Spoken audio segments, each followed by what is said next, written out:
A movement is forming to draw attention to a 115-year-old Atlanta story often referred to as the Atlanta race riot.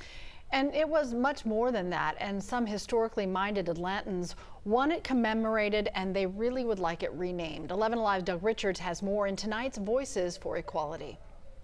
The event, commonly known as the 1906 Atlanta race riot, started with an ugly stew of politics, journalism, and bigotry. Good in a community that you're standing in.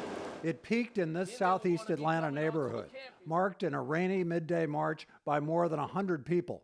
In 1906, this was where a mob of white men terrorized and murdered dozens of the area's black residents. I was raised in this neighborhood, and I did not know that this was the area where the 1906 massacre took place. The buried history is an ugly one, sparked by a newspaper war between the politically ambitious publishers of the Atlanta Constitution and the Atlanta Journal.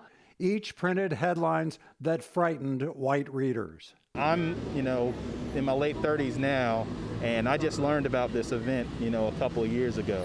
This was simply a massacre. Leola Maddox.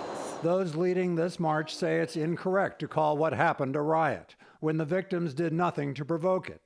26 died, though scholars of the incident say the death toll was undoubtedly much higher. These folks support a movement to post two historical markers, downtown and here, describing it as a massacre and not a riot. Semantics matter.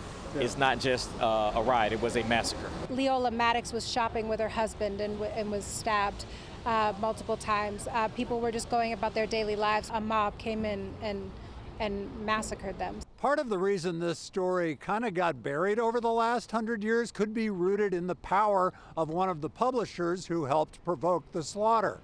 Hoke Smith, the publisher of the Atlanta Journal, weeks after the violence, ran for governor of Georgia and won.